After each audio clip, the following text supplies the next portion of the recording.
that and we hold on to people, and then he might be showing them something else in their season, we're not supposed to mesh anymore. And then I'm still like holding on and being in God's way. And I'm sorry, God. I'm sorry. I do that a lot because I just. What up, S. Fam? How's everybody doing? It is now Friday. I believe May 29th, if I'm not mistaken. Friday, May 29th. Okay, so my knee done started acting up. I don't know if I told you about my knee that I had injured it about 2 months ago. I don't know how, whether it was in the gym or my elevator was out and I was carrying stuff. But anyway, going to see a specialist soon. I don't want to ramble because I stay rambling. Okay, so it's Friday. I wanted to do a few videos, so let's see. So I call this one Let's Get Deep. I'm going to try to get as deep as I can with you guys. I don't want to overshare too much, but I will try. Okay? I will try to just make it that we're connecting and you feel me from here without being too much. So let's see how this goes. So I wrote down some things I would answer that's kind of like, personal things that allow you to get to know somebody. Maybe y'all can relate. Comment down any questions or answers y'all can relate to. Okay? So here we go. First, how has my love life been since being single? This one could make me feel like I break a sweat a little bit because this is so personal.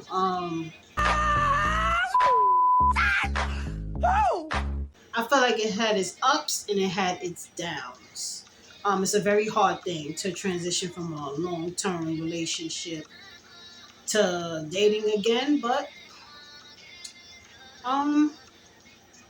it's been an experience. It's been an experience. I feel like anybody, if you're out there and you're just getting back into dating again, even if it's been a long time, just please make sure you're ready, because you can feel like it's been a long time just because of the technical logistics of how long it's actually been for you, but you're very just used to that person. So just be open-minded, go into it positive, have boundaries, and just treat it like a fun experience as far as being open-minded, and as far as looking forward to getting to know someone. And yeah, that's cool and that's fun, and just make sure that the person aligns. Like, don't waste your time, don't drag it out. But I think there's nothing wrong with it, yeah. See, I don't want to be too personal, but yeah, I mean, it's been decent. You know what I mean? It's been decent. It's been hard emotionally, but I've had some good days and I've had some bad.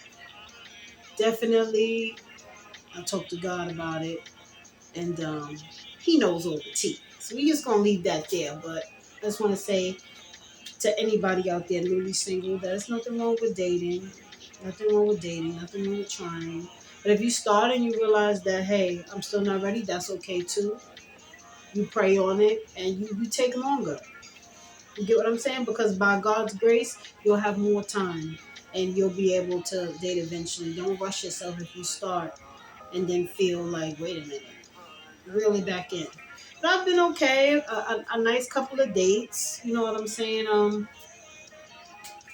I mean, I'm not mad at it. Like, it's okay. This one says, what version of myself am I battling and outgrowing? I say like old relationships, and I'm not talking about romantic relationships per se. I'm just talking about any relationships. I feel like I'm a very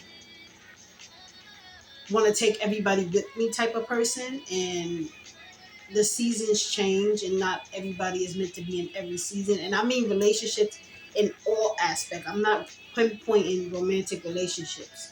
It could be any type. It could be family member, friend, romantic relationships, any type of relationship. I just feel like you have to know if once your season changes, does it still align with you? So I feel like that's hard for me because I just want to love everybody and I want them to stay and I want them to be okay. And you know, I could never step on God's toes and I would never want to, but when we do that and we hold on to people and then he might be showing them something else in their season and we're not supposed to mesh anymore. And then I'm still like holding on and he ain't in God's way. I'm sorry, God. I'm sorry. I do that a lot because I just, once I have a heart for someone, if I really, really like you and have a heart for you, I try to overstand people and they overstay their welcome. Yeah, put it like that. Old fears, fearful of things, just for example, driving, airplane. I want to get over it. I am going to get over it. You know what I mean? Like, I don't want to be fearful of these things. I'm not fearful of driving. I have more of the mindset like I can do it. You know what I mean? Like I say, it's more easier to get a car. It's easier to get a license. It's just the reason why I don't even gravitate towards that now, because I need a career to pay that insurance. So I'm not gonna just go buy a car. That is so random. But I'm looking forward to learning how to drive, all of that stuff. Looking forward to going on a plane, all of those things that I haven't, done yet. Old habits. I'm still in the process and battling old habits. Some of my old habits I've definitely broken. Not putting myself first and people pleasing, stuff like that. So I'm still working on so many more. So that's another thing that's another a thing of myself that I'm battling and trying to outgrow. Confidence, that's a big factor because I feel like my confidence got better within the last year because I really started being intentional. Y'all see my little new hairstyle I did. I just feel so cute about it. It's giving 2000s, 1990, the 90s, 2000 realness. And I love that for me because that is my favorite era, 2000 and the 90s. So, yeah, I'm connecting with that. Oh, and I also realized my style. I describe my style in three ways: 90s, urban street slash comfortable, sexy grown woman. Now that's the one that, because I already do 90s. I feel like with the hairstyles I've been doing, and I'm trying to.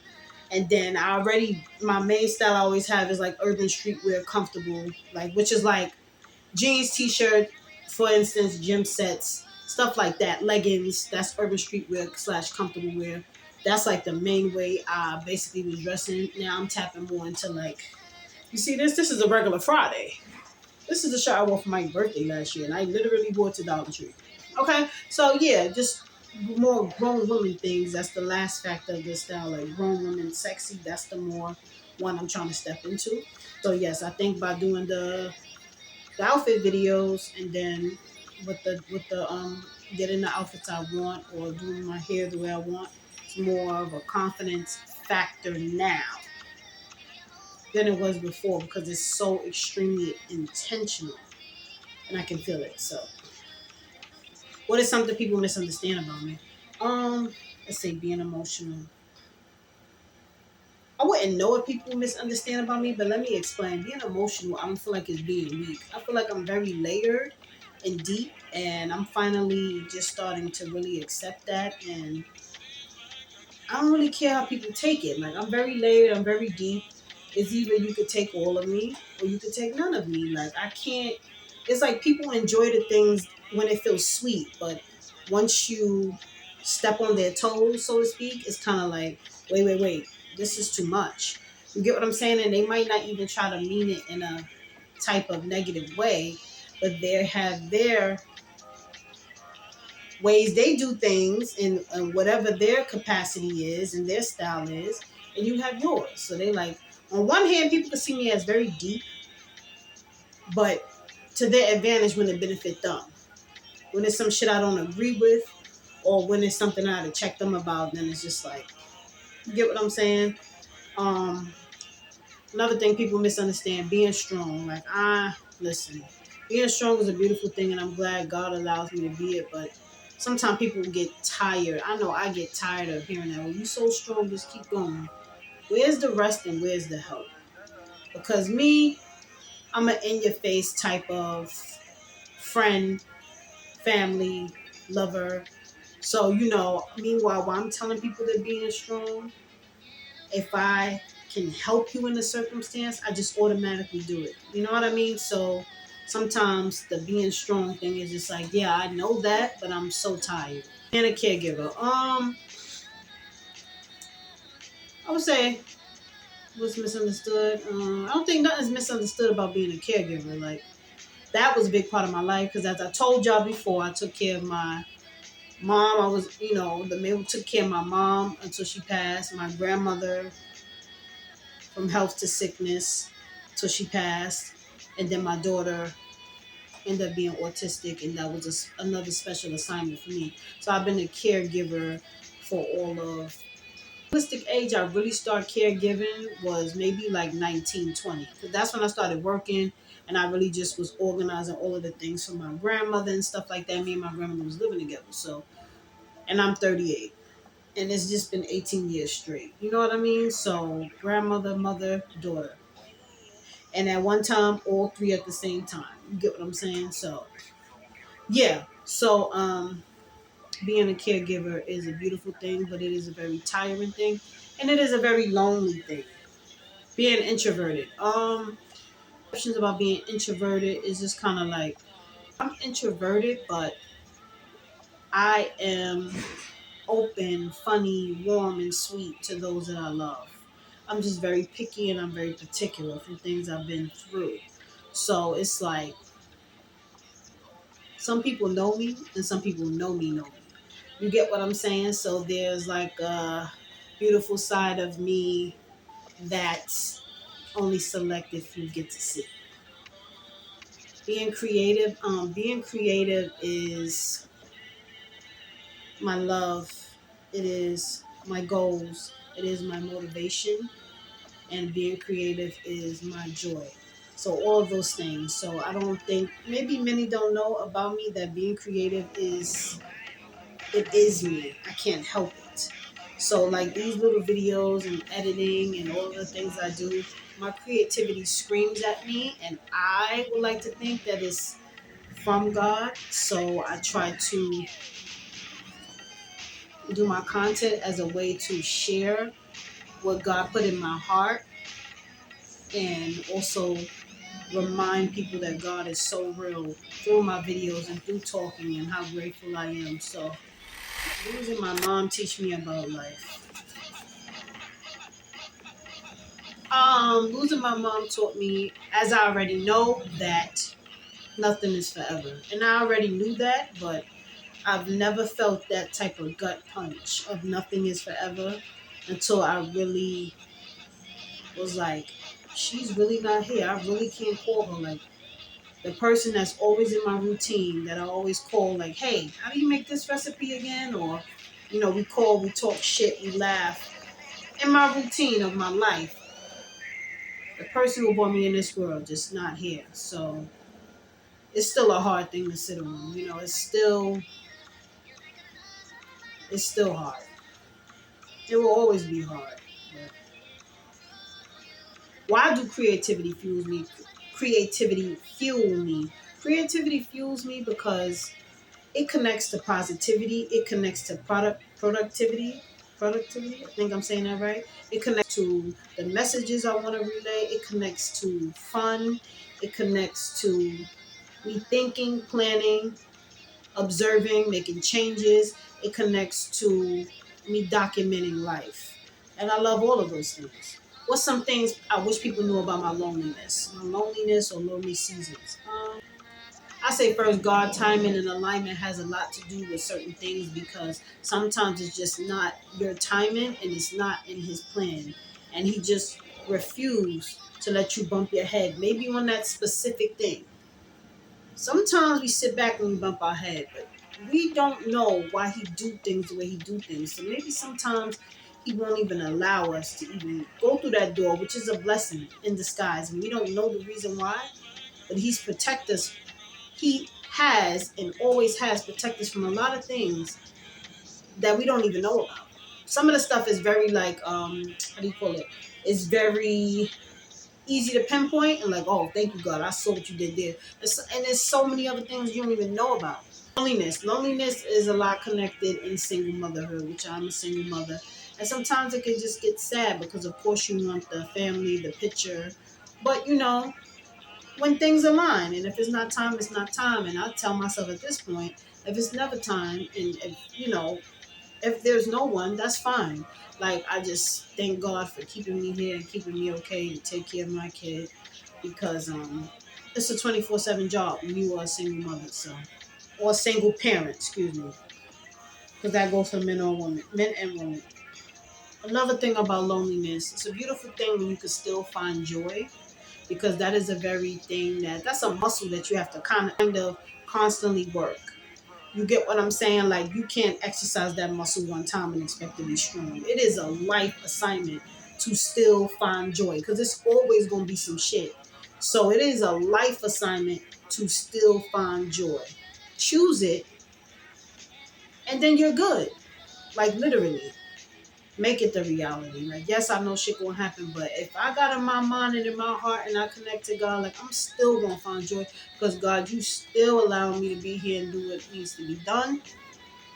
Lifetime assignment.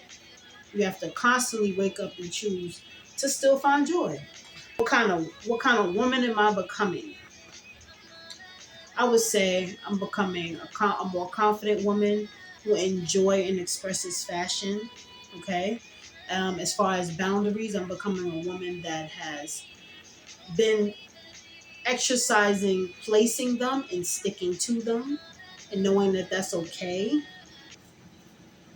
And it's okay for it to not be okay to other people. That's fine, as long as I don't betray myself.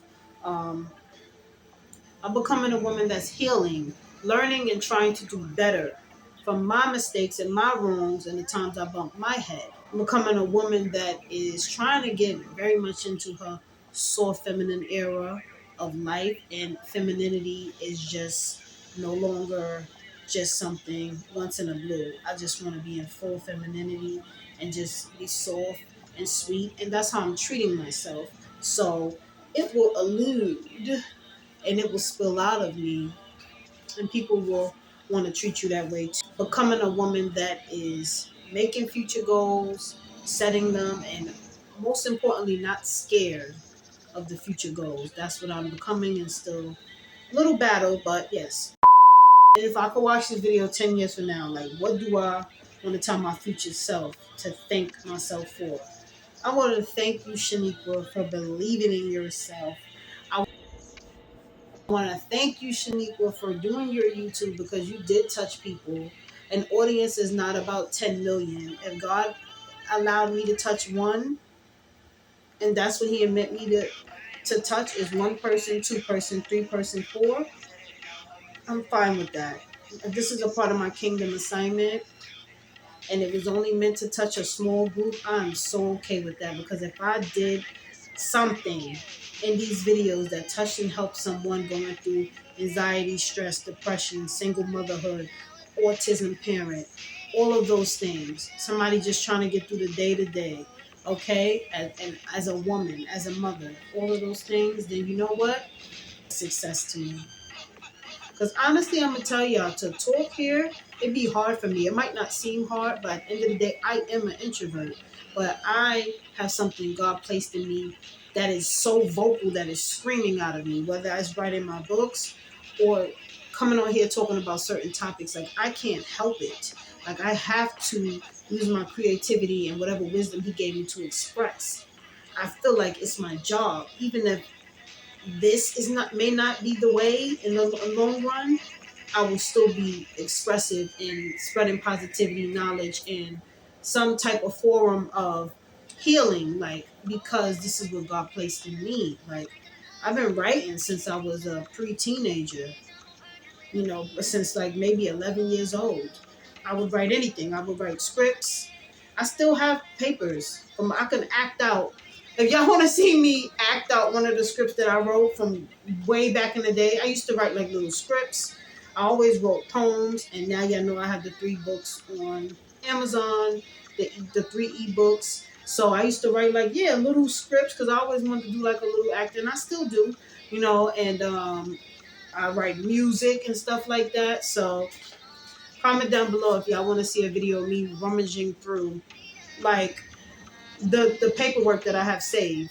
You get what I'm saying? Because I have stuff written from years ago, and that was my therapy. You know, when you go through being a child growing up, you go through puberty, all of the stuff, your little heartbreaks, stuff like that. You know, being mad at your parents, stuff like that. Not understanding stuff, just being mad you can't get what you want, and it just breaks your heart and it just shatters your heart. All types of things. Like whatever I felt in growing up, writing was my instrument. Oh yeah, I want to thank you, Shanika, for working on your health and not giving up.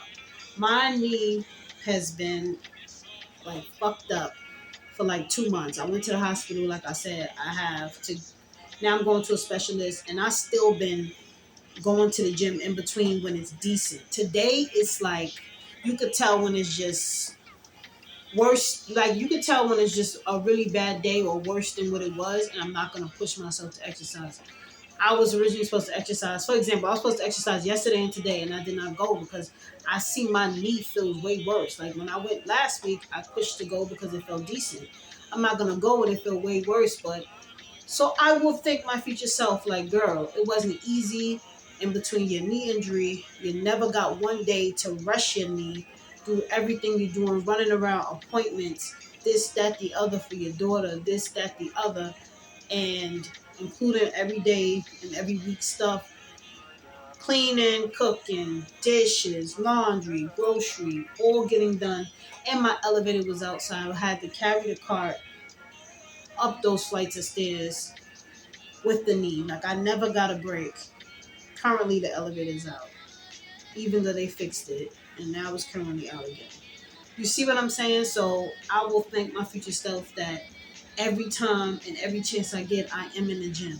Yes, stuff keep interrupting my schedule, whether it's my knee or whatever the case may be, but I don't stop. So I will thank my future self, not for being perfect, but the fact that I'm going out of my way to still go. I want to thank my future self for being a great parent to my kid. My kid is my everything, and when I see her smile, even when I have her favorite little snack or I cook her a warm dinner, or sometimes when I get her from school and she just hugs me so tight, she hugs me like I'm her little homegirl, like come here, girl, bring it in. Like my daughter give you one of them, she a old grandmother hug, like you understand? Like she hugged me like I'm her daughter. Like you get what I'm saying? So, like you're a beautiful parent, Shanika, and you are too. If you're watching this and you're a parent, keep going. But I'm thanking myself for the parent I am. My child is happy. My child is taken care of. She is happy. Lastly, things I won't apologize for. Being vulnerable and real, not apologizing for it. Being deep, can't help it, I'm layered. Dreaming big, I can't help it. The creativity is telling me that I'm a CEO. You get what I'm saying? It's telling me I'm a CEO. And even if I work a 9 to 5, I feel like I'm just meant to have multiple businesses and like with something where I could be my own boss and multiple streams of income. Wanting love. I want to apologize for always wanting love in any form. And I don't mean any form of a person, of a little raggedy person. I'm talking about any form as far as relationship wise in love, friendship, family. I will always want love because that's what I exude every day of my life. I exude love. It's not one day, even on my worst day, that I don't exude love to somebody, even if it's a stranger. So yes, I will always want love and want to be around love, healthy love, being different. I will never apologize for being different because God made me different. And I feel like it's a blessing. So no. Taking up space. This is a big one. I will not apologize for taking up space, but guess what? We all got space to have space. So it's time for me to step right on into mine and to know that it was made for me. Like the space that God is curving out for me is for me. So I ain't apologizing for it. Okay. Okay. If you like this video, make sure you like, comment, and subscribe. Talk to me in the comments if you want to discuss anything I said here. I had them on little index cards, and we could chat about it in the comments. See you later.